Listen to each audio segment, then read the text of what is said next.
boys, ladies, girls, whoever watches this, we are finally live for our next match of the Ultimate Guard Cup. And we, as always, means my beautiful co-host, Leonard König, and me, Sebastian Lemke. And we have a thriller for you today. Boys, that is a match, right? Yeah, it's the most anticipated match in the history of cups. Definitely. Like, cups at all. Yeah. Like, everyone wanted to see... Yu-Gi-Oh! All. Yeah. Like, everybody will watch everything. This. Yeah, Bayern Munich versus Borussia Dortmund, no way, nobody cares about that. It's Legacy Card Gaming versus Team E-Man in the top 16 of the Ultimate Guard League Cup. Sponsored by Ultimate Guard, as you might have noticed already. You could have. Yeah, it could have been a semi-final as well. And I think your comparison to like Bayern Munich to Borussia Dortmund is like kind of spot on because it really is two very, very big teams. E-Man, everybody knows them. Everybody talks about them. They're like maybe the biggest team in Europe at the moment, maybe in the world even, because I think so. You know about Paulo Gonçalves rocking the E-Man jersey in Brasilia and in the American market, I would say. And LCG also had two tops at YCS Düsseldorf. Shantari made it all the way to top 8. So very, very, very good matchup here today. Yeah, quite some names we have here. I mean, we have the legendary Joshua Schmidt, who is also going to be featured for our first match. We have Jonas Koschel, the guy who just can't win tournaments. And we have Nico Stierkamp, who also won a YCS and won the LLDS Germany right after, and after having so many Euros and YCS tops. But I think anyways, you guys have waited for way too long already, so we should just jump right into the game and see how this game is going to turn out as Joshua Schmidt plays versus Tom Kleinegräber. Yeah, exactly. We didn't even talk about the players of LCG yet, but we have Tom Kleinegräber facing Joshua Schmidt, as you said, and also we have Robert Goes and Simon Franke completing the roster for LCG today. Yeah. So, and also like what I wanted to say, the 3 players that were chosen to represent E-Man games today really are their finest, right? That's like, they really take this cup serious, as you can see, because these are like the top 3 players they have at the moment, for sure. So yeah, that is true. Like if I were to choose 3 top players of E-Man, I mean, there are also other contenders like Mirko Zanelli, for example, or Henry Torpeide, because he's an amazing player as well. But I mean, those are E-Man's finest, and me as a German, I am proud to say they are all German and they are all really good players. Definitely. So, anyways, we're in the game now. I think Tom has the advantage, and he is able to start. And we know what he's playing, so this might not look too good for Joshua because he's actually playing Thunder Dragon Danger. Yep, and he has the normal summon starter already. He has Soda. Yeah, this is 50% of the combo. It is, and Joshua can't be feeling too good about it. I mean, even if he has hand traps to interrupt that, we know that Thunder Dragon Danger can still build up a pretty huge board, even though it gets interrupted. And if it does not get interrupted, the board is even bigger, so that could end up. Especially if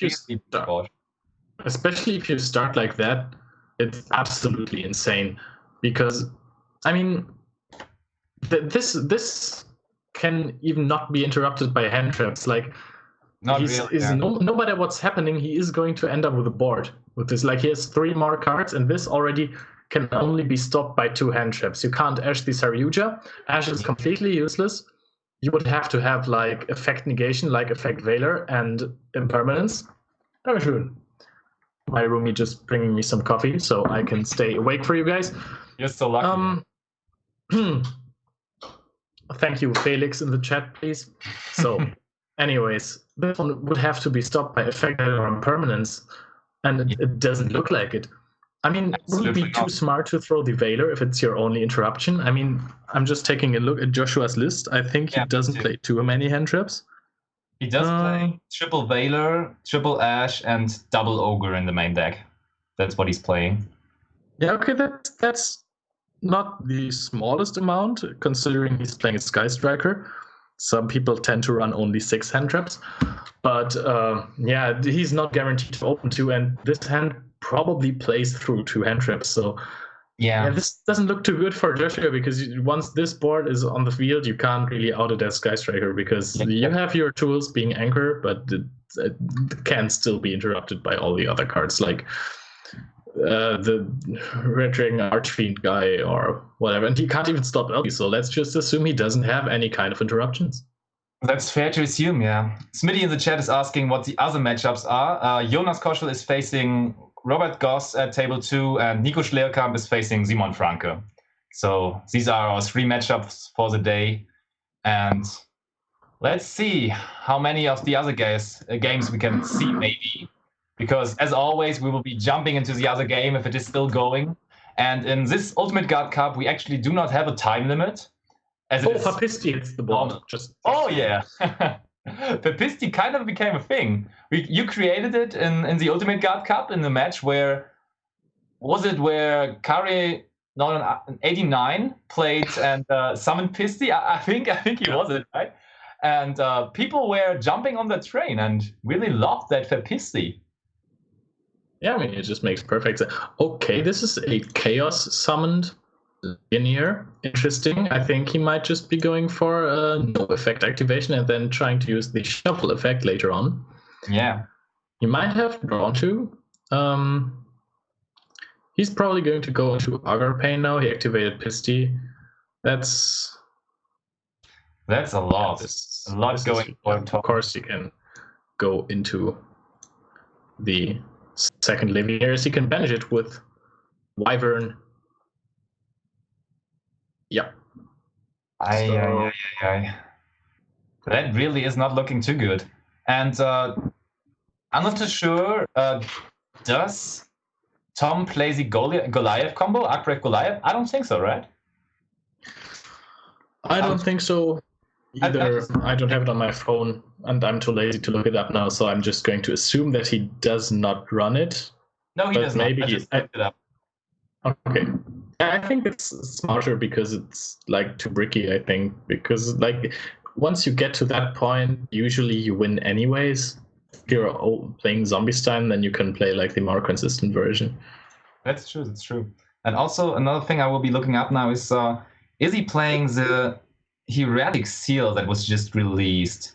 It looks like he's not. No, he's not. Because a thing I was seeing that, for example, Dinkabui was playing the Thunder Dragon Danger deck, or Jack Verma as well, when I was playing with them over the weekend. And both of them actually implemented that new Heretic Seal, the new Link monster that was introduced in Dual Power.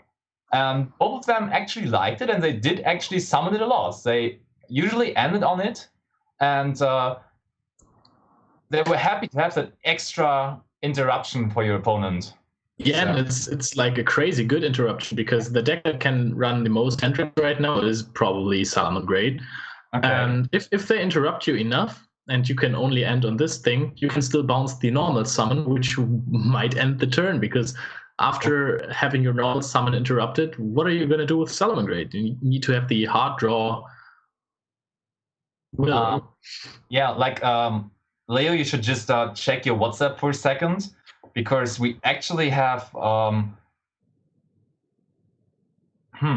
we have like a deck error there, and our judge is just writing us that Tom actually mistakenly has Hot Red Dragon Abyss in his extra deck, but he put the Crystal Ring into his extra deck. Yeah, we just look up what he has in his extra deck.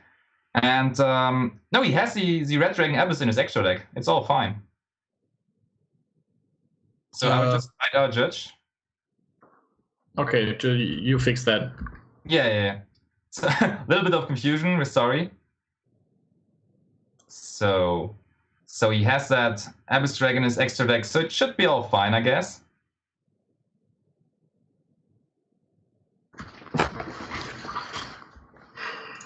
Looks good. So, yeah, this is not looking too swell for our YCS champion, world's third place, I don't know. He just achieved a lot. Let me just. The legend himself, yeah. Yeah. Everybody knows. He even has a song named after him. with quite entertaining lyrics, I gotta say. Do you have you... Can you sing it for us? Yeah, it should be like Joshua, Joshua, Joshua Schmidt, Joshua, Joshua, Joshua Schmidt, something in that direction. You can look it up on YouTube, I think. It's amazing. The lyrics really make you think about life in general. All right. So he's already in his second Saryuya now. Yeah, and he has to have drawn into Chaos Dragons by the time, right? Oh, he already went through both of them. I'm an idiot.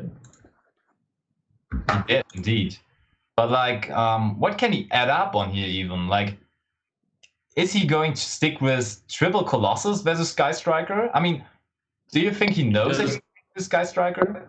I don't think he knows because Joshua has been rocking the 7 grades lately. Yeah, but I think for the last weekend he actually had a profile playing Sky Striker again. Are you sure about that? I think he won 4th time with Salaman grade, and I think Tom should have been there too because I think that he is from around that area-ish. Yeah, kind of. Oh no, like Tom is, I think, actually from either Leipzig or Halle. I'm pretty sure about that. Oh yeah, Halle. Yeah. And yeah, but still not very likely that he was there. Like, I mean, he's probably traveling for these events as well because Tom Kleinengräber, of course, a very well-known face in the YCS circuit as well. Like, he has a couple of tops too. Like, not a name to be forgotten as well. That is true. And now he can summon the second Legionnaire and actually activate the effect this time. Because what some people don't know about Chaos Dragon Legionnaire is that the effect activation is hard once per turn, but you can summon him as many times as you want. Which comes in handy for this deck because it's an activator for the Eclipse Wyvern that will later on fetch you another one. Yeah. And yeah, Captain Jeff in the chat is saying it as well. He plays Sky Striker in 4th time. He was going back. Well, maybe I'm just an idiot. Might be. Like, there has been some proof for that. Oh, there's Snake finally joining the party. That's true. No hard words. What do you think? Oh, yeah, of course. He's just going to tribute the Snake for Diablo's effect. That would be pretty likely. It's actually interesting that he didn't summon anything from Thunderdragon Roar effect. Yeah. So that would be like second Colossus, maybe out of targets. He has everything in hand. I mean, it could be possible. Did he use Saryuya yet? Like, I mean, you could just special summon a monster there. Yeah, I think okay, maybe he didn't. Yeah, that's a possibility as well. There's Zombie-Stein. That's really not looking too good for him. Yeah. For Joshua. So he might just go for. Oh, it just passes the turn, I think. Ooh, okay. I expected more, like at least 2 Colossus there. Yeah, but also because it's not too bad. Yeah, I do agree with that because Joshua as well starts with 4 cards in hand after drawing his card per turn. But like that Danger Dragon Thunder deck, in contrarian to the original Thunder deck, really does not have a very good grind game. So you either win it with that turn 1 board, or your opponent breaks the board and is pretty likely to recover from that one. Like, because your only grind cards really are maybe Legionnaire. Like, if you have Legionnaire in hand, you can still do a lot of things if it gets back to you. But like, all the other cards are not really helpful in that grind game then. But I mean, like, I've been recording as well a deck profile with Henry this weekend after he topped a regional in the Netherlands. And while I was looking through his extra deck, I figured that the deck has like all the cards for the first turn board, but then afterwards, the deck also still has card to break boards, as you might also go second from time to time. And still, after your board has been broken, especially if you only use 1 Colossus, you can still rebuild a board or OTK your opponent after that, because it will take some resources to out this board, if it's possible even. For sure, that's definitely true.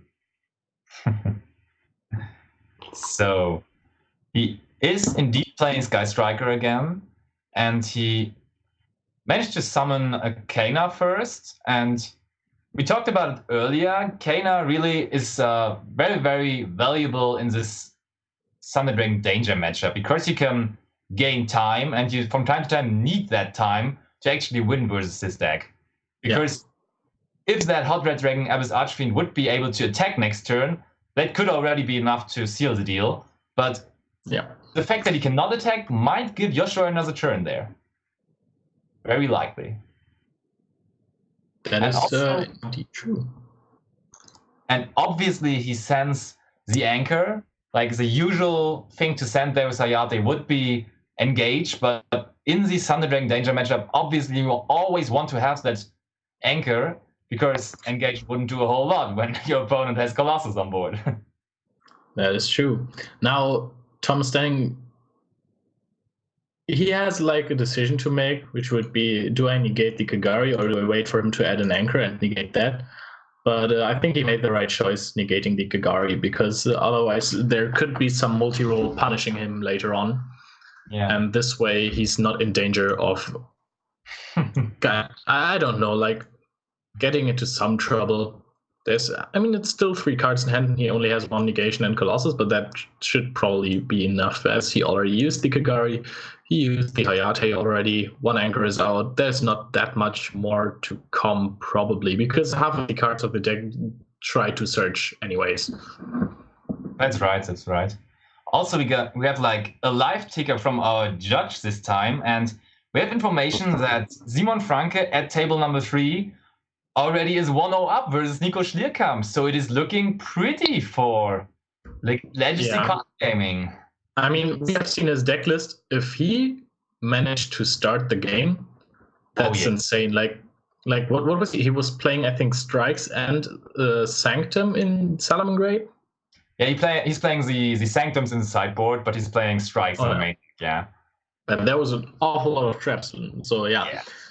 He has going first in the mirror match, especially. I mean, like it's good to start the mirror match, game 1, but after that not so much, because everyone and their mother are citing Fusion of Fires just to break your board eventually. But I think, I mean, Yoshi knows that Hot Red Dragon Archfiend Abyss is not Crystal, of course, and it can't negate Ray. So I'm just trying to look up the deck list of Tom to see if he plays a safe out to the Ray so that he might OTK.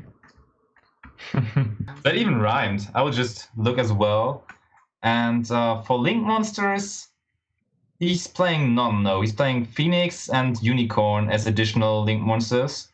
And then just Summon Sorcerers and Riprodocus, which we haven't seen this far. And he's playing Yazi. He's playing the Destrudo Yazi package. What do you think about that? Do you like it? Does he play anything to follow it up? I mean, it's great to break boards. That is true. Yeah, for sure. But it's like not necessarily the best to break. It's fine versus Sky Striker. I mean, it's actually good. But does he also play Link Rebo? I'm not too big of a fan of playing. Oh no, he's playing Link Spider, actually. He's playing Link Spider. That's like so much space. I have no idea how this page works.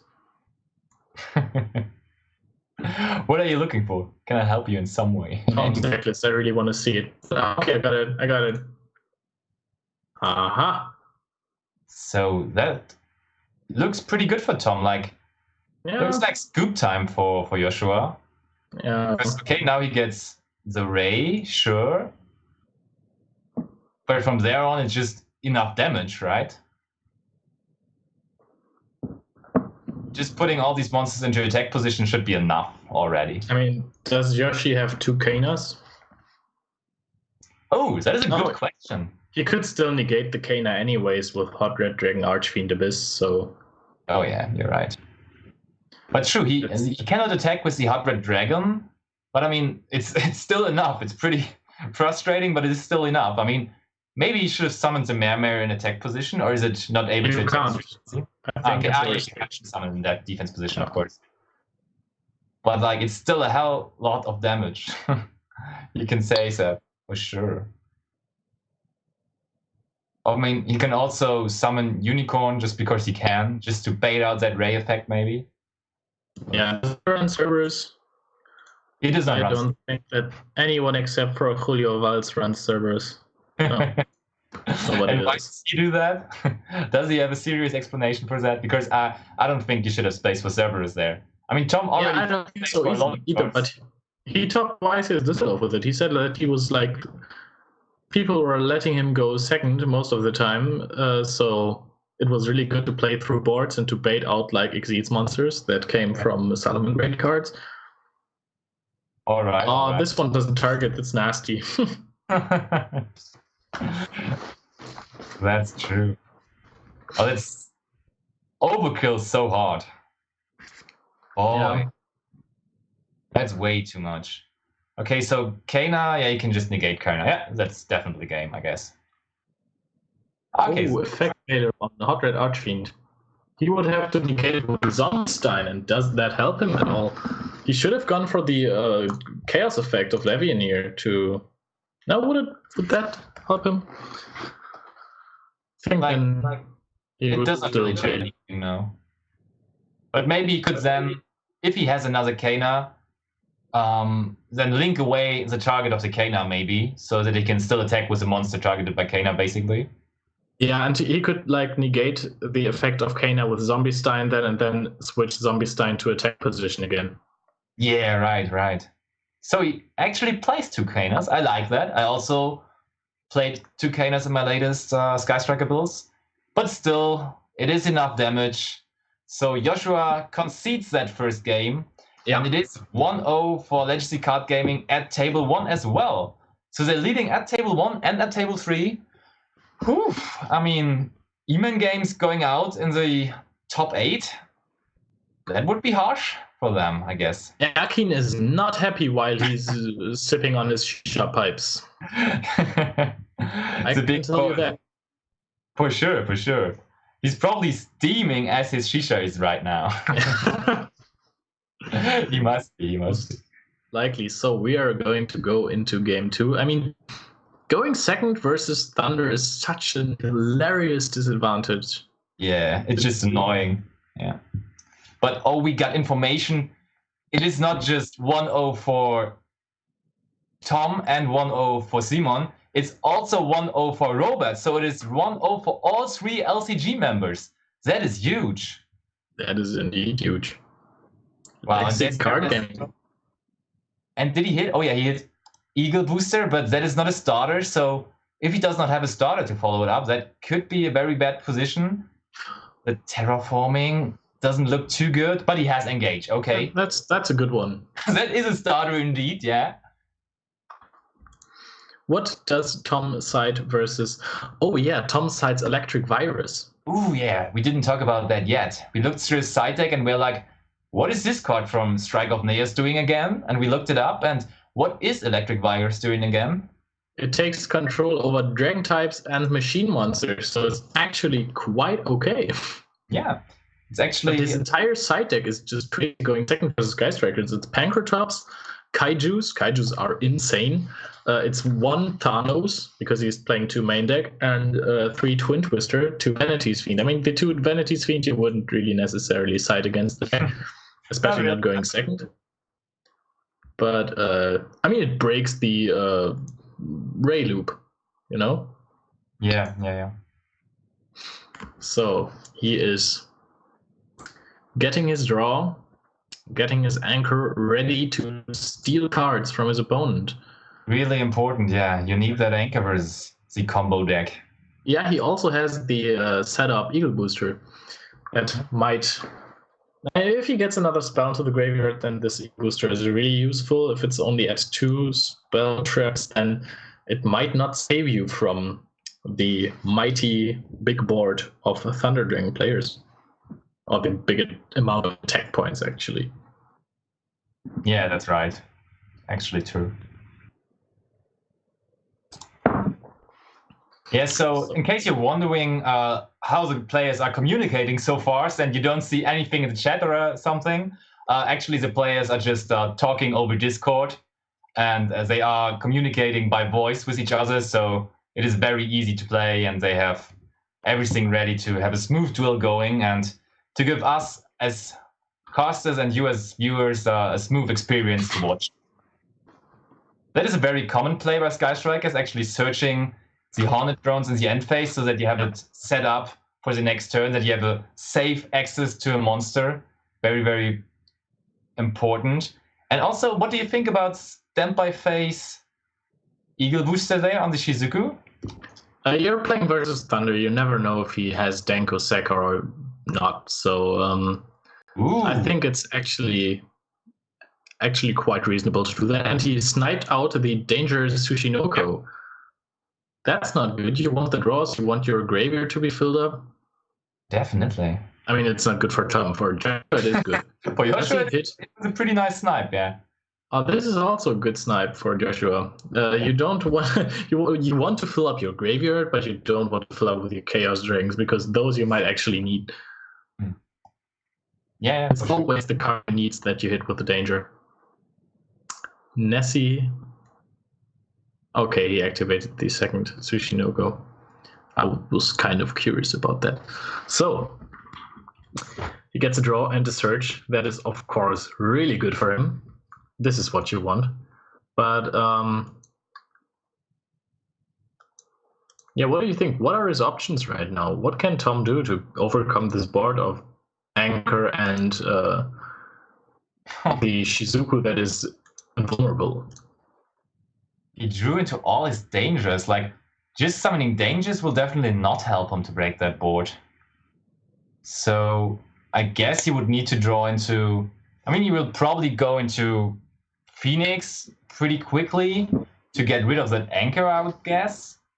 But from there on, he does not have a lot of resources to continue with that plan to break that board. So I think actually the position of Joshua is pretty comfortable at the moment. Yeah. Looks like he can pretty easily take that game. Yeah, as suspected, he goes into Phoenix first to hopefully bait out that Anchor. And he actually knows where the Anchor is, right? Because the Eagle Booster was set as well. So I guess he should know that. I mean, he set 3 cards from hand, right? Yeah, I think so too. I know, I set 3 cards from hand. Oh, that's...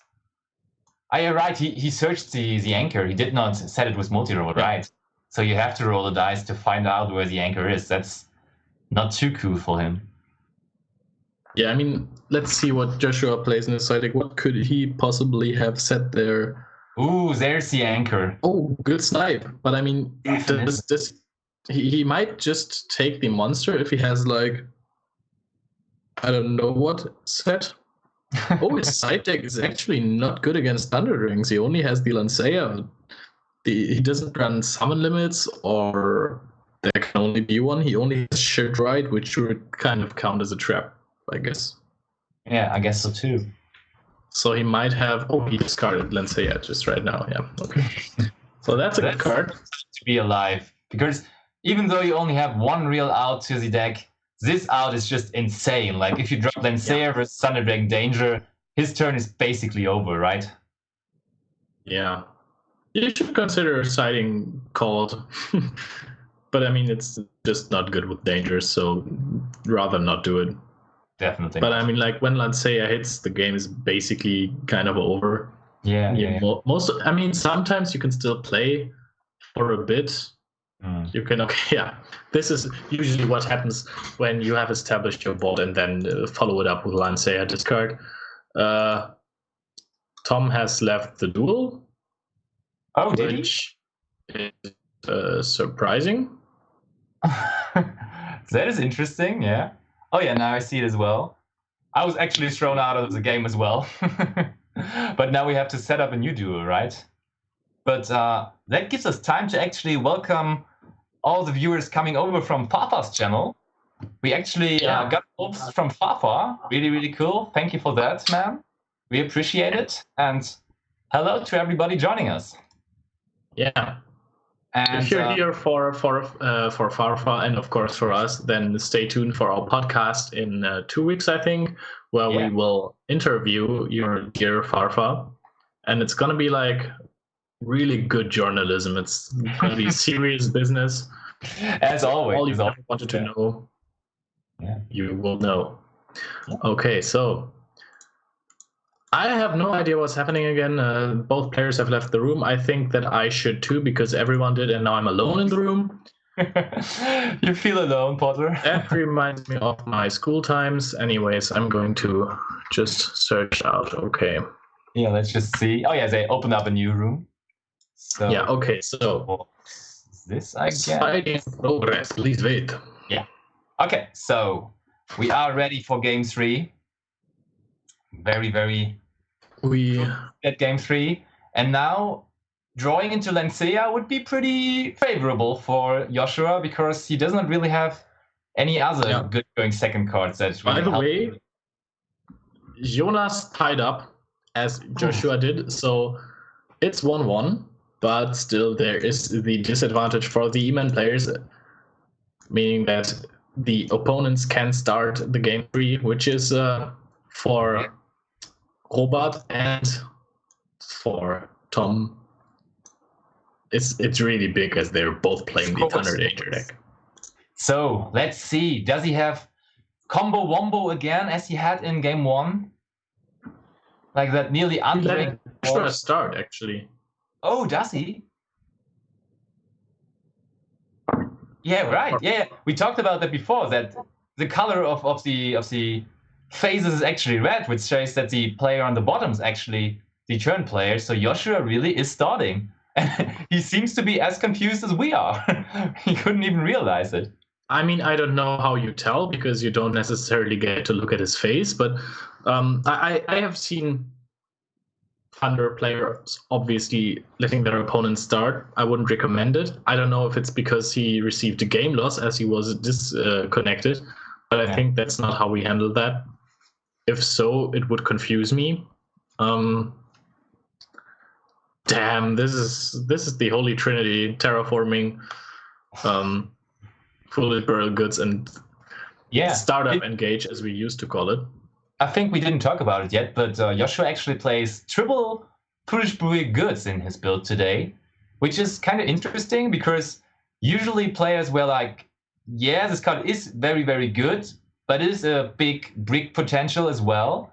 So it wasn't really popular to actually up the number of Foolish Burial Goods to 3, but Joshua decided to do so. So maybe people should think about it again. And he's just having everything right now. This is absolute madness. If he keeps drawing like that, he's going to have his Lancea as well. Yeah. Oh, he can fetch the anchor. This is so ideal. I mean, of course, you would rather want to see engage, because you then could have another chance of drawing your Lancea or another hand trap. But maybe damn. Maybe Tom already is regretting his decision to go second there, seeing that Joshua has such a huge opening. And I mean, if Tom would start and has Colossus on board, this opening wouldn't be as huge anymore, because obviously that engage would have been a dead card in the end of Joshua there. So I mean, I can see why you would let your opponent start, because your deck is like really good at OTKing as well, and your side deck is like entirely OTK. But your board is so unbreakable after you just put it down. So why don't you just go for it? I do agree. So I mean, in the OG Thunder Dragon deck, I can really understand, because they are running Dank. They were running Dank. Or they are. I don't know about Typhoon's list. He achieved something with the deck, actually. Thanos coming down to Shizuku. Perfect timing. That's a good start. That could help. But still. I mean, at least it baits out one anchor, which is favorable for him, right? I mean, if Joshua not just is able to clear it right now, maybe he has, he has so many cards in hand probably that he's not even... Yeah, right, he can just set the anchor back, so that's pretty good. And he draws a card out of the hand of Tom, so... he doesn't let it happen. Well played by Joshua to summon the Shizuku before setting all the cards, so that he can actually still play around the Thanos, because then Tom is forced to activate the Thanos. So he can get rid of it immediately. Definitely. So, no informations for the other tables yet. So, seems like it is still 1-1 between Jonas Koschel and Robert Goss, and 1-0 for Simon Franke versus Nico Schlierkamp at our third table. And we are indeed in game 3 right here as well. Oh, I think Simon Franke won his game, right? Oh, how do you think so? Because our judge just told us. Oh, yeah, wow. So, clean, sweet 2-0 for Simon Franke. In that and as we just saw in the chat, Jonas Koschel just got Vanities Fiended in game 3, and I don't know if he has an out. Ooh. Like, I will just look it up. I look up the list of Jonas, and Jonas is playing with Lady Debug. And does he have an out? He has Impermanence. But that's basically his. Oh, he has Veilers as well. So he has Veilers and Impermanences. Yeah, Veilers don't really do much, right? I mean, I can only do it in your opponent's main phase, right? Oh, yeah, that's ugly. Yeah, it does not help a lot. But he does play triple Impermanence, so that could help him. But that's basically. He will draw it. Nice that you have trust in your mate, that he can do it. I've played enough games versus Jonas to know that he has the out that he plays if he has to if he needs an out. Oh. So that's just the Jonas way. Kind of interesting that Legacy Card Gaming decided to go away from the Subterror deck, right? Because they have been known to rock that Subterror deck. Yeah, but it was rather like a choice of playing it for an event where you do not expect too many Sky Striker players. Mm-hmm. Because the deck loses to Sky Striker, and right now Sky Striker is insanely popular. Yeah. So okay, so he end phase tokened to get his engage back. This was just a pass from Tom. Looks like it, yeah. Not ideal. I mean, he probably knows that he has some time against this Sky Striker deck. It is pretty unlikely that he's going to OTK there. That Phoenix would actually indicate some Orcust combos, maybe. Seeing the Orcust combos in Sky Strikers. I think he's just trying to OTK Orcust deck. I think he's just going to end it this turn because he has so much.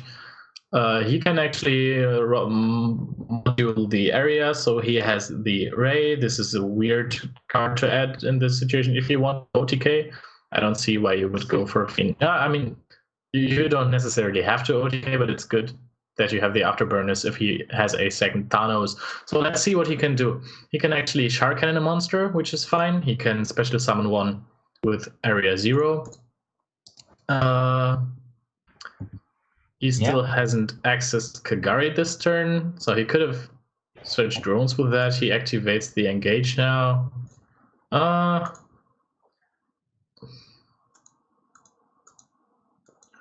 So he basically has too much right now. It seems like he cannot even decide on what to search there. Maybe he just wants to draw into his Lancea to be completely sure that his next turn is safe. I mean, does Tom even get a turn? Like, with this many cards, you can even OTK with Sky Striker. Unless he doesn't play the Boral Sword Dragon, which I would highly recommend. I just looked it up, and he does play Boral Sword Dragon. Yeah. So he has that. So, so he sent it away. He wants to go for a safe Lancea, I assume. This is not looking swell. I mean, if he lets you start and you know that he's playing Kaiju, so wouldn't you rather go for a rather risky OTK instead of going for setting up 20 cards for yourself with no protection if you get Kaiju? I mean, if you take a look at his deck list, the only cards that save him from a Kaiju are Called by the Grave. Yeah. And that's it, actually. If you get Kaiju, you can easily get OTK'd. That's true. If your opponent, okay, it would still need to deal 8,000 damage over one Kaiju. I guess that's fair to say, but Yeah, I don't think you lose when you get Kaiju, but there will still be a big board that can still be outed by the angler. I don't think you lose when you get Kaiju. But also, like you said, a rather risky OTK. But what is there in Tom's deck to actually interrupt that OTK? Because that Thunder Dragon Danger deck isn't really playing a whole lot of hand traps. So it would be Phantasme, but he... Yeah, but he would have outed that. He would have definitely... Oh, no, he wouldn't have... There's actually a possibility where the OTK gets stopped by a single Phantasme, because you would kind of need to summon a Link monster extra to your Ray. Yeah. Because you would only deal 7,500 damage, and then as you have 2 monsters in the main monster zone, you can't activate your Afterburn anymore. Yeah, right. Yeah, absolutely. So that could actually lose you the game eventually, because it needs much investment. So actually, a chill play by Joshua, doesn't risk everything or a quick KO. It still looks kind of decent for him. Kaiju. Oh, there is the Kaiju. Okay, so now we're talking. Does he have Lancea to stop plays? Could be very, very important. Yeah, I think the Lancea might be in one of his 6 cards in hand. Potentially.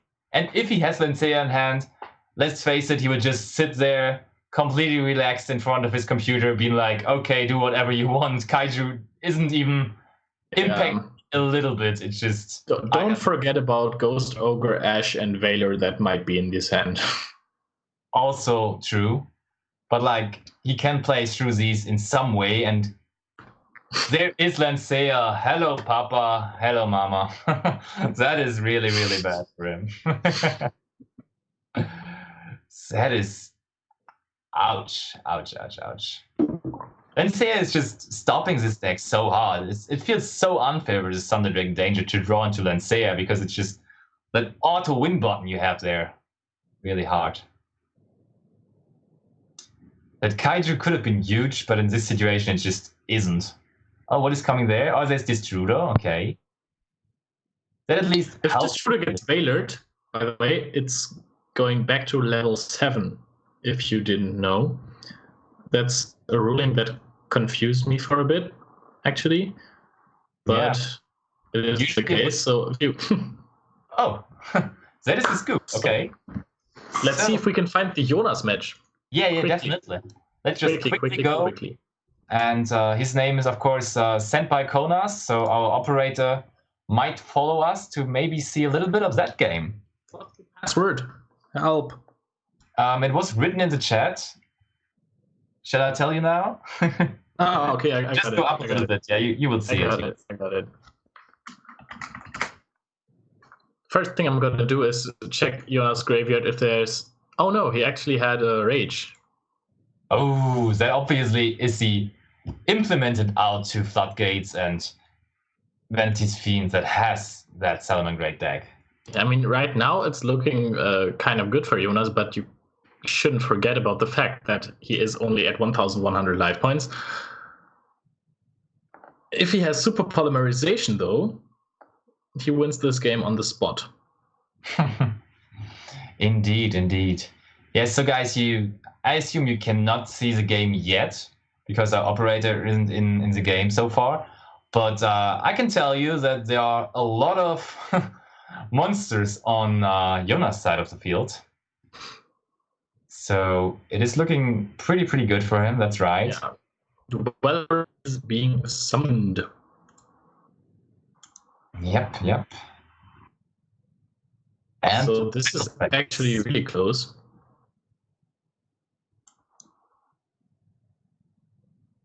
And yeah, it all comes down to this match. Joshua won a game for Eman, and Simon won one for Legacy. So it comes down to this one.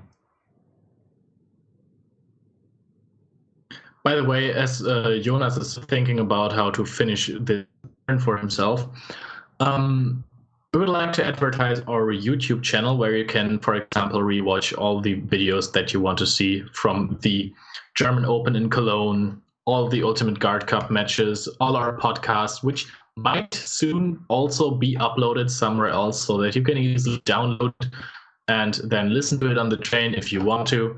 You can also watch it live, then we might have some nice interaction with you in the chat. And we're going to have some pretty amazing guests from the next week. But absolutely. I think for now, it's much smarter to focus what's happening because the turn of Jonas has ended. He discarded Ash Blossom because he had too many cards in hand, which...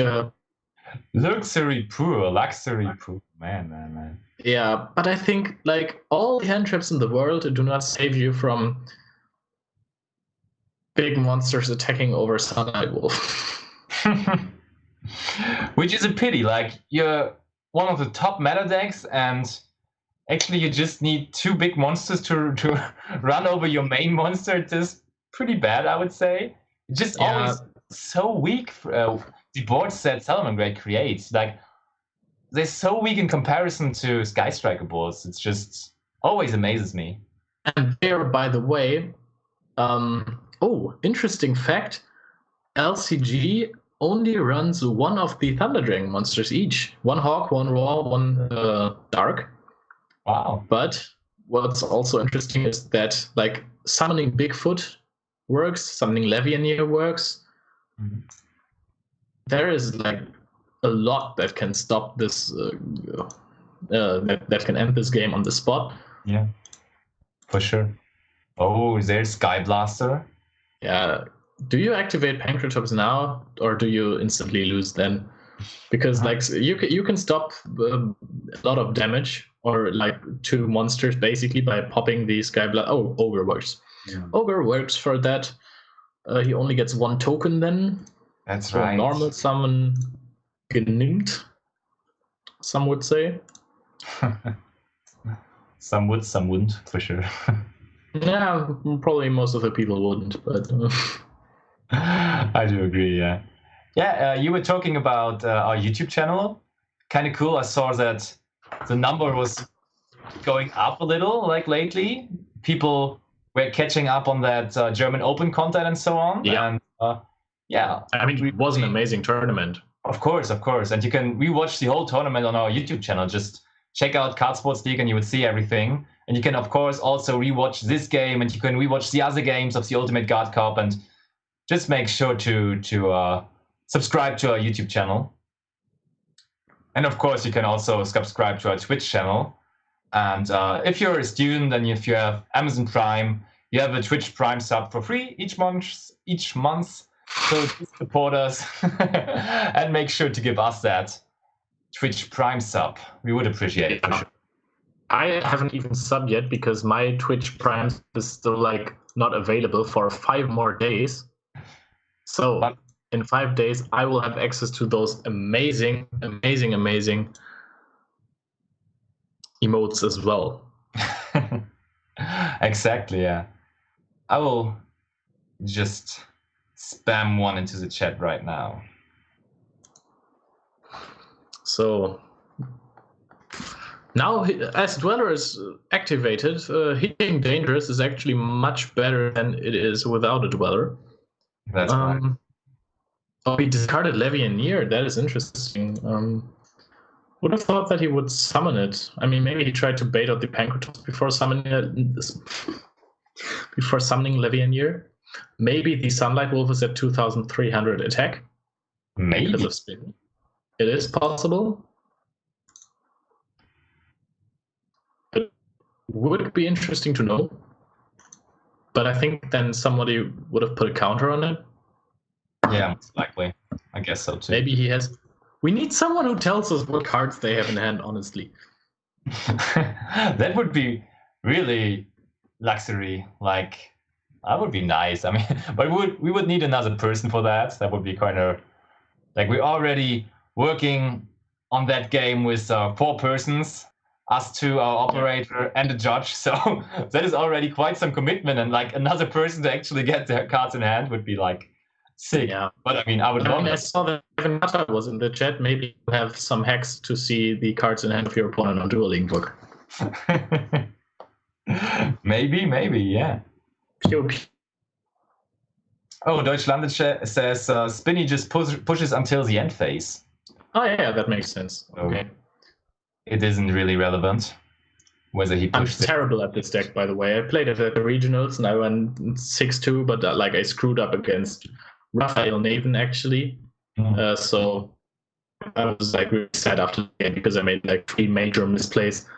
And the other game I lost was versus Zombie World, and he just Zombie World rivalry me twice, so I couldn't play at all. But I felt so insecure with the deck; it was insane because I never knew what to do. At some point, you just summon random monsters that don't do anything, and then you have them on the board, and you're like, yeah, okay, so my extra deck doesn't do anything. This doesn't do anything. What am I going to do now? Yeah, I didn't really feel like I had a game plan there.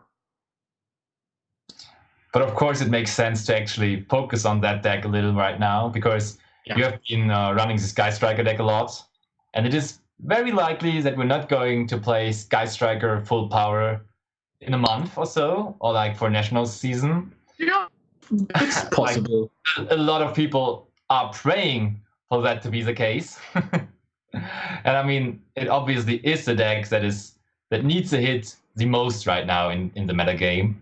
I mean, was there ever a deck that won more YCSs? Maybe Zodiac? Probably not. I don't think so. Like, even in the times where it wasn't the best deck, arguably, it still won the YCS in the end. Like, okay, It doesn't feel like Sky Striker is the best deck at the moment, but yeah, fuck it, we just still win the tournament. Like, we don't even care. We need these titles. So, Saryuja is so huge. Like, it's not game. Summoning it is not game immediately. It hurts.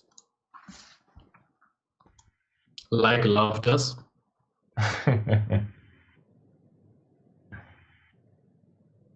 Or a dove, if it attacks you, might hurt as well.